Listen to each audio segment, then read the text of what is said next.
Hi, everybody. Welcome to this week's Saturday Spotlight. I am so excited for you to meet an author that's new to me as well, and I can't wait for you to see what you think. Today we have the ever so talented Scout Underhill with us today. How are you, Scout? I'm great. Thank you so much for having me. This is exciting.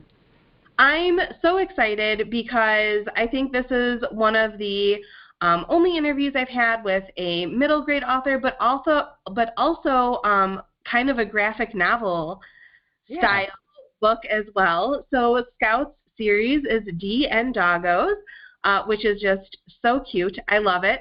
But Scout, I'd love for you to tell us more about the book and kind of what you write. So here is my book. It is DnDoggos, Get the Party Started, and it is about my 4 real-life dogs playing Dungeons and Dragons. So in this story, they start at level 1, and they have just retrieved an item. They show up at the town to return that lost item, but realize that all of the squeaky toys in the town have gone missing. But more than that, the mayor's young son, Squish, has gone to try to retrieve them on his own. So the DnDoggos have to go save Squish, return the squeaky toys, and save the day. Um, I began it as a webcomic in 2017, just as something fun and silly to do. Kept that up weekly for over 5 years. And then in late 2020, had some interest from an editor for the graphic novel version. And in January of 2021, she made an offer on it. So it just came out at the end of February of this year of 24. So it's a very long process making a graphic novel. But yeah. That's so fun. On your web series, did you write and illustrate Yes, every yes. year? Oh, Yeah, so I'm the writer and illustrator for all of it.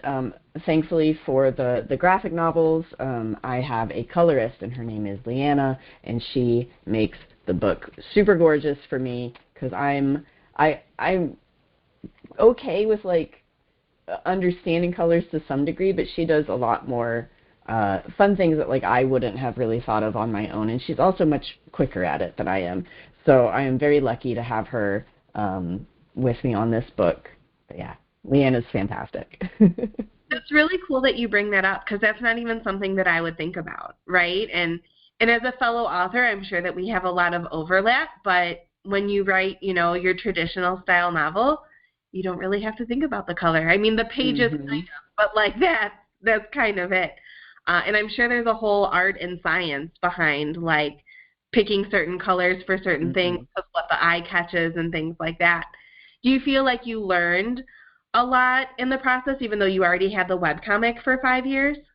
Oh yeah. So the webcomic format was it became kind of like a formula. I didn't really want to leave people hanging at the end of each week, so even though it was an ongoing story, I tried to kind of end each page with like something that felt kind of satisfying, but that really kind of limited the way that I could tell the story. So it became more of a formula than I think that I really wanted. So when I get to work on the graphic novel, I get to do things like, because you're reading it so quickly, you have the whole book in your hands, I can do things like one big cool image, on a page, where with the webcomic that felt not as, it just didn't really feel as good than to have like, okay, this week you get one image and you have to wait another week for, for something else to happen. Um, but I'm getting to play with like a lot of different panel options, like panel shapes and stuff, and deal with the pacing and page turns in a way that I didn't really get to explore with the webcomic. And I'm trying to get back into doing the webcomic more now, and with the knowledge I have from creating the book, I'd like to be able to bring some of that back to the webcomic. But it was totally like very similar, but so many differences between creating the two. And this is Pickles. Here, Pickles. Oh, She is getting touched by the cat. Come here. She plays the fighter. So she is on the cover here. That's my Pickles. aw, Pickles, get up here. She says, no, not right now. that's okay. He says that you want it too much. She That's is Yeah, she plays the fighter in the book, and because she's very scrappy and silly and dramatic, so. Yeah, I was going to ask, are the characters do they have similar personalities to your real life pets too? Like, were there ever anything like interactions between your pets that you were like, oh my gosh, you guys are being ridiculous. Like, that's totally going to be a scene next chapter. Oh, yes. I mean, because that is exactly how it started. So I started the webcomic based on something that they had done that day. Okay. So it's called, the very first one that I drew was called The Ogre, and it is about Pickles and Tonka, like they're being loud and playing and wrestling, and they wake up the ogre, and they have to roll persuasion to convince the ogre that it's fun and cute. But they both rolled critical fails, so like natural ones. They didn't do good. The ogre got up and locked them out of the room, and now they were super bored. And so that was them waking me up too early one morning. And in the process of things, Zoe did get locked out with them, even though she wasn't being loud with them. She just thought it was time for breakfast.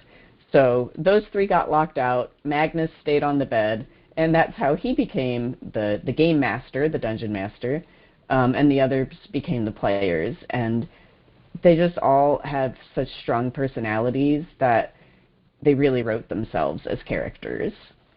That's awesome. And I heard you say that one of their names was Magnus, and that's like one of my all-time favorite names. I think Magnus is such a fantastic name.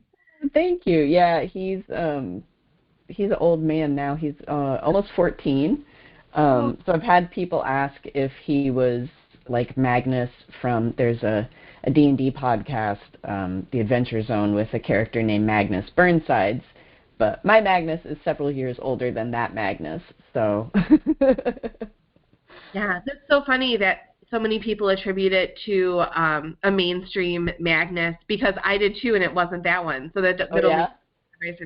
Yeah, I always think of Cassandra Clare, Magnus Bane, and the Shadow Hunter. Oh. I'm not familiar with that. That sounds really cool, though.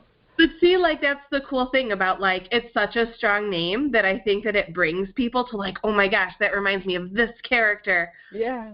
But that could be so many different things, so there's so many fun things to play with in that. To give your reader something relatable, but different. Yeah. Oh, that's funny.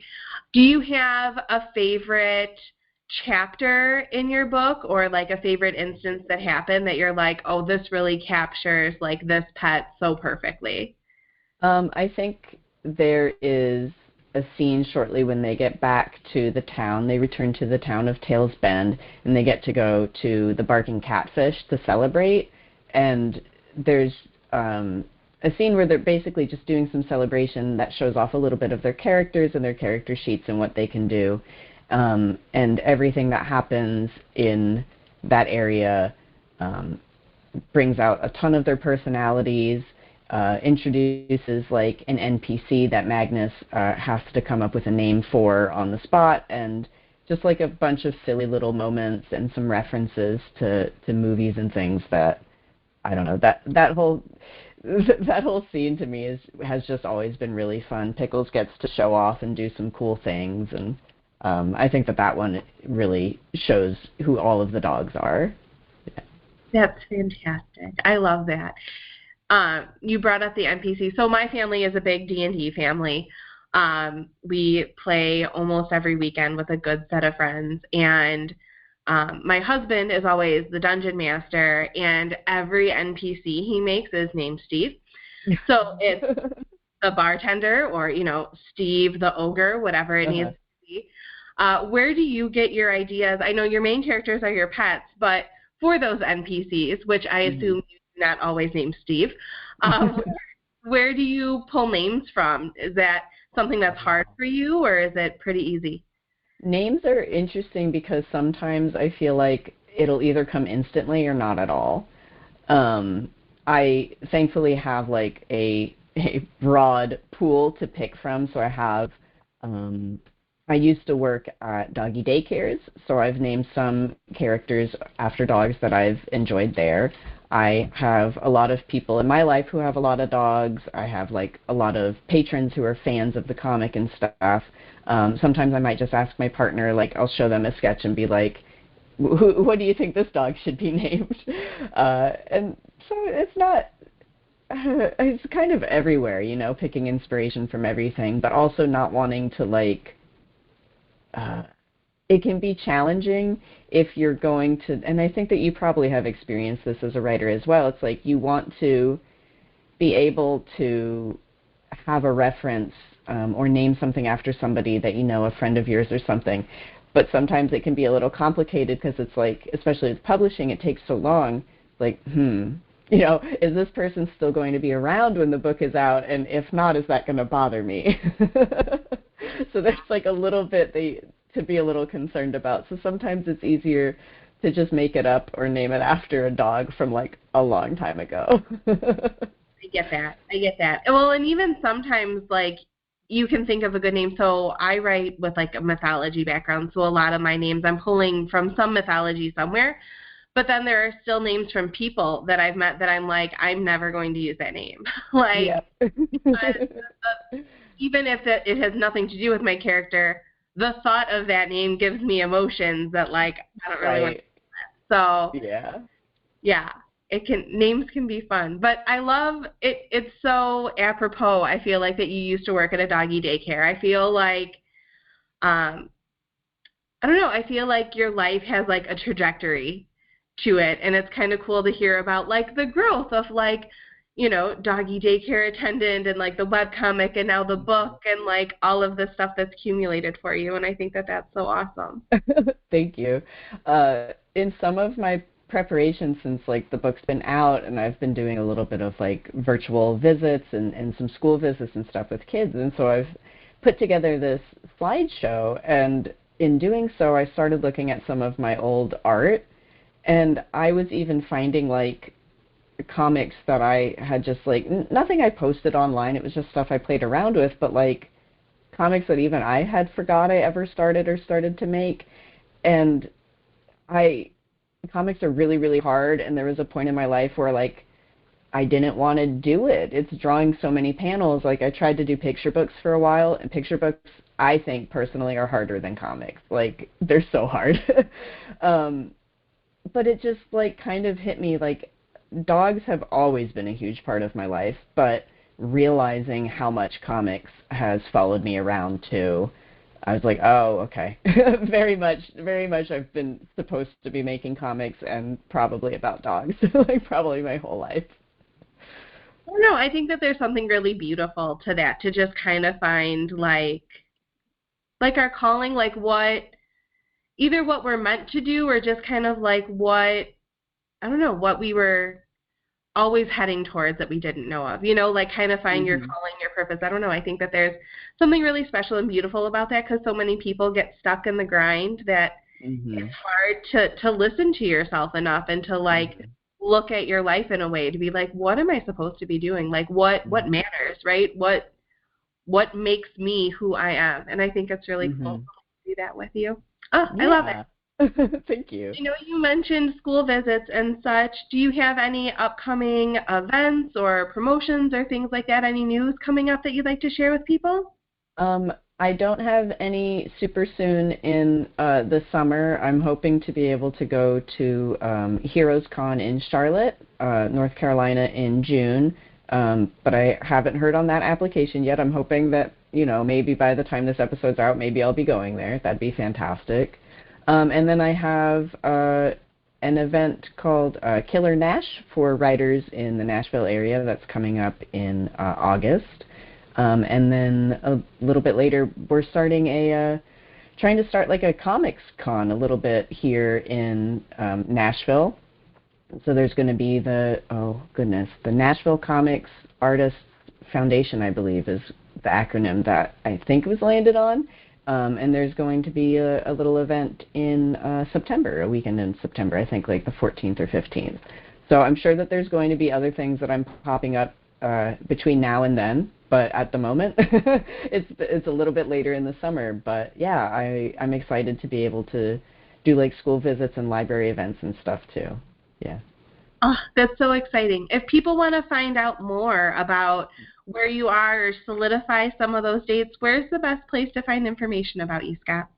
I think the best place is going to probably be Instagram. I've been keeping up with that the most. So it will be at DnDoggos or at Scout Underhill. Fantastic. Well, thank you so much for being here today. It's been an absolute pleasure to talk to you. And I loved all the pet cameos. If I could see all of the pets, I would just like totally be all for that. So there you go. There's Toast. He Toast. is yeah, Cinnamon Toast Crunch. He's 9-pound dog who has a genetic condition that makes him look like a cat. And he'll get to be in the sequel, book 2, so that I'm working on right now. So keep an eye out for that. Oh, I love that. And I'm totally going to steal the genetic condition that makes him look like a cat because I have a 70-pound small creature that makes him look like a giant dog. And he thinks that he is the size of our cats or the bunny. Aww. So I'm totally stealing that. That later. I'll give you credit though. That's fine. Well, thank you so much for being here today. Thank you for everyone that tuned in. You should definitely check out Scout's work, DnDoggos, and let me know what you think. I love it. All right. Take care, everyone. Until next week. Bye.